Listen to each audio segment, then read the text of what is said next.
میں نے اس آیت کریمہ کو اس لیے لیا ہے، اس لیے پڑھا ہے کہ ذکر شہید کربلا سننے سے پہلے مزید آپ ان کی شان کو سن لیں کہ یہ کون تھے، ان کا گھرانہ کیا تھا، ان کا مقام اللہ تبارک و تعالی نے کیسا بلند والا فرمایا تھا۔ پہلے آپ اس کو سمجھتے چلیں۔ میں نے گزشتہ جمعہ بھی بتایا تھا اہل بیت اتحاد کے حوالے سے کہ یہ وہ گھرانہ ہے جن کے گھر میں حضرت جبرائیل بھی آتے تھے تو ادب و احترام کے ساتھ آتے تھے۔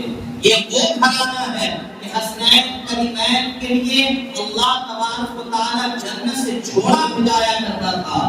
یہ وہ اہل بیت اتحاد ہیں جن امام حسن حسین رضی اللہ تعالی عنہ کی وہ ذات ہے کہ بچپنے میں 2.5 سال کی عمر ہے حضرت امام حسین کی، 2.5 سال کی عمر میں حضرت امام حسین ارشاد فرماتے ہیں اے امی فاطمہ میں آپ کو آج ایک چیز دکھانا چاہتا ہوں کہ نانا جان کس طریقے سے چلا کرتے ہیں، یعنی ہمارے آقا صلی اللہ علیہ وسلم کیسے مسجد نبوی میں داخل ہوتے ہیں، کیسے منبر رسول پر کھڑے ہوتے ہیں اور کیسے وہ خطبہ پڑھا کرتے ہیں، میں آپ کو کر کے دکھانا چاہتا ہوں۔ حضرت فاطمہ زہرا کہتی تھی کہ حضرت امام حسین ایسا کر کے دکھاتے تھے، حضرت فاطمہ زہرا بڑی خوش ہوتی تھی۔ لیکن ایک دفعہ حضرت مولا نے تشریف لائے اور لانے کے بعد حضرت فاطمہ زہرا نے ارشاد فرمایا کہ حضرت امام حسین کے بارے میں آپ جانتے ہیں کہ ابھی 2.5 سال کی عمر ہے لیکن وہ ابا جان کی کاپی کیا کرتے ہیں، وہ ابا جان جس طریقے سے خطبہ پڑھا کرتے ہیں، جس انداز میں چلا کرتے ہیں ٹھیک اسی طریقے سے چلا کرتے ہیں۔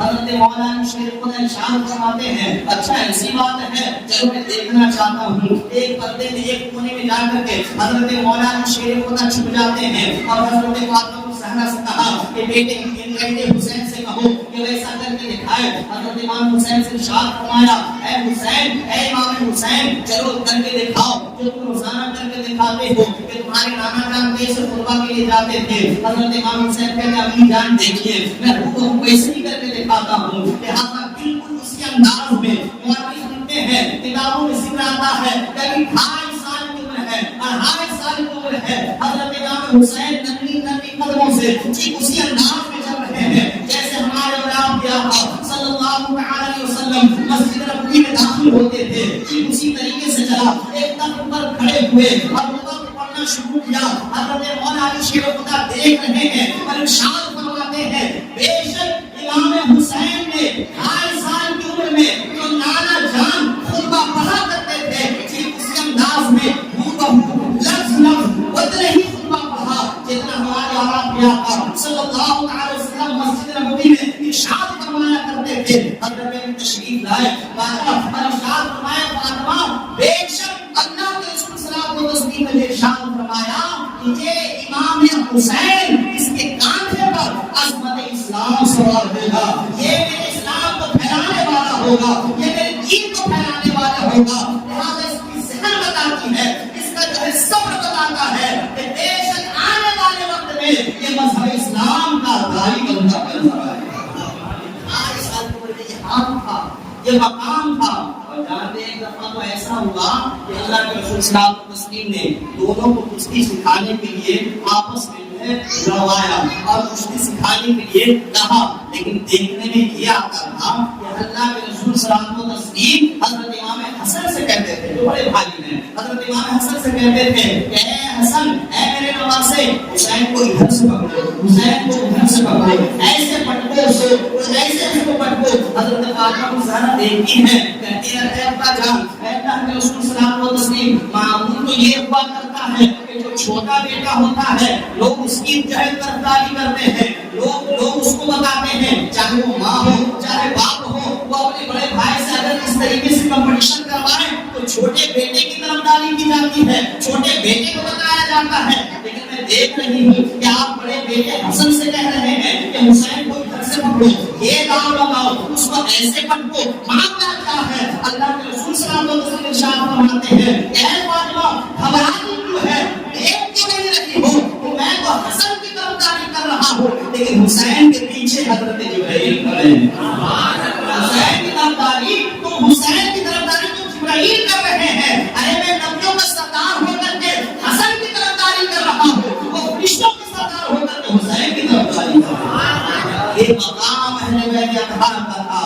اور معلوم ہے کہ ایک دفعہ یہ میں جلدی میں بتا رہا ہوں تاکہ آپ کو مقام سمجھ میں آئے اور پھر اس کے بعد ذکر شہادت میں آپ کو بتاؤں گا کہ کیسے شہید ہوئے. لہٰذا سنیں چھوٹے ہی تھے دونوں بھائی نے تختی لی. اسلیٹ میں لکھتے ہیں ہم لوگ پہلے زمانے میں ایسا ہوتا تھا.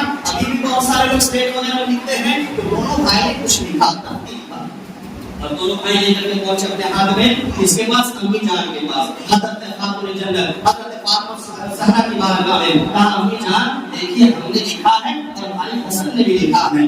آپ فیصلہ کرتے ہیں کہ اچھی لکھائی کس کی ہے. سبحان اللہ کس نے اچھا لکھا ہے. حضرت فاطمہ زہرا نے دیکھا کہ یہ تو بڑا مشکل سوال ہے اور میں اگر کسی ایک کو اچھا کر دیتی ہوں تو دوسرے کا دل ٹوٹے گا دوسرے کا دل احسان ہوگی. لہٰذا میں نہیں چاہتی کہ ان دونوں میں سے کسی کا دل ٹوٹے. کہا ہے بیٹے اے حسنین کریمین اس کا فیصلہ میں نہیں کروں گی بلکہ بابا جان کے پاس چلے جاؤ حضرت علی کے پاس جاؤ وہ فیصلہ کریں گے. لہٰذا دونوں سلیٹ لے کر کے پہنچے اب بابا جان کے پاس حضرت مولانا شیخ خدا کے پاس کہ ابو جان ہم نے تحریر کیا ہے ہم نے جو ہے تختی لکھی ہے. لہٰذا فیصلہ کر دیں کہ کس کا اچھا ہے میرا اچھا ہے کہ بھائی کا اچھا ہے. حضرت علی نے بھی دیکھا کہ تختی تو دونوں نے لکھا ہے لیکن اگر میں ایک کو اچھا کر دیتا ہوں تو دوسرے کا دل ٹوٹے گا. لہٰذا مجھے یہ گوارا نہیں ہے کہ کسی ایک کو بھی تکلیف پہنچے. لہٰذا وہ علی جو پل میں بڑے سے بڑے مسئلے کو حل کیا کر دیتے تھے بڑے سے بڑا فیصلہ کر دیا کرتے تھے لیکن اس میں آپ جو ڈوب جاتے ہیں اور کہتے ہیں بیٹا حسین کریمین اس کا فیصلہ میں نہیں کروں گا. تب چلے جاؤ لعنت کے پاس چلے جاؤ انبیاء کے امام کے پاس نبیوں کے پاس وہاں جاؤ وہی فیصلہ کریں گے. وہ پہنچے دونوں سلیٹ لے کر کے نبی کی بارگاہ میں نانا جان آج ہم نے ایک تختی لکھی ہے لہٰذا امی جان کے پاس گئے تو امی نے بابا جان کے پاس بھیج دیا. بابا جان کے پاس آئے انہوں نے بھی کوئی فیصلہ نہیں دیا انہوں نے آپ کے پاس بھیجا ہے. لہٰذا اے نبیوں کے سردار اے ہمارے نانا جان آپ فیصلہ کر دیں کہ ہم نے صحیح لکھا ہے کہ میرے بھائی نے صحیح لکھا ہے. اللہ کے رسول صلی اللہ علیہ وسلم تسلیم نے بھی دیکھا دیکھنے کے ساتھ حیران ہوئے کہ اگر میں ایک کو صحیح کہتا ہوں تو دوسرے کا دل ٹوٹے گا. لہٰذا یہی وجہ ہے کہ فاطمہ نے بھی فیصلہ نہیں دیا.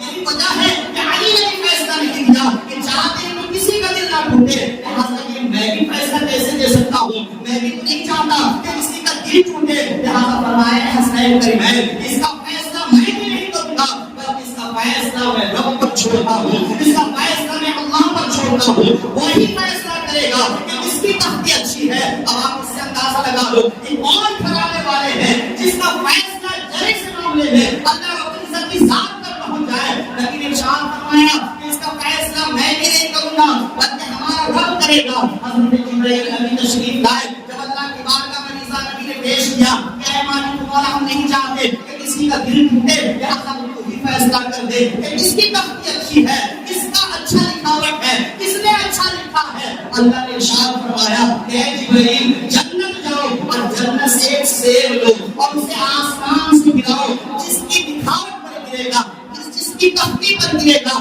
فیصلہ ہو جائے گا تو اس کی لکھاوٹ سب سے اچھی ہے اس کی لکھاوٹ سب سے حسین ہے. لہٰذا نبی نے ارشاد فرمایا گھبراؤ نہیں بلکہ اللہ نے حکم دیا حضرت جبرائیل کو وہ ایک سیب گرائیں گے. اب یہاں اس فیصلے کو کون دیکھ رہے ہیں حضرت فاطمہ زہرا بھی موجود ہے حضرت مولانا شیخ خدا بھی موجود ہے نبی پاک صلی اللہ علیہ وسلم بھی موجود ہے. حضرت جبرائیل ابھی آسمان سے ایک سیب گراتے ہیں اللہ کے حکم سے. جب وہ سیب گرتا ہے تو دیکھا سب نے کہ آسمان سے گرتا ہوا آیا جیسے ہی تختی کے قریب آیا تو سیب کے جو ٹکڑے ہوئے آدھا اس تختی پر گرا آدھا اس تختی پر گرا اور ارشاد فرمایا کہ اللہ کو بھی گوارا نہیں ہے کہ کسی کا ایک دل ٹوٹ لیا جائے.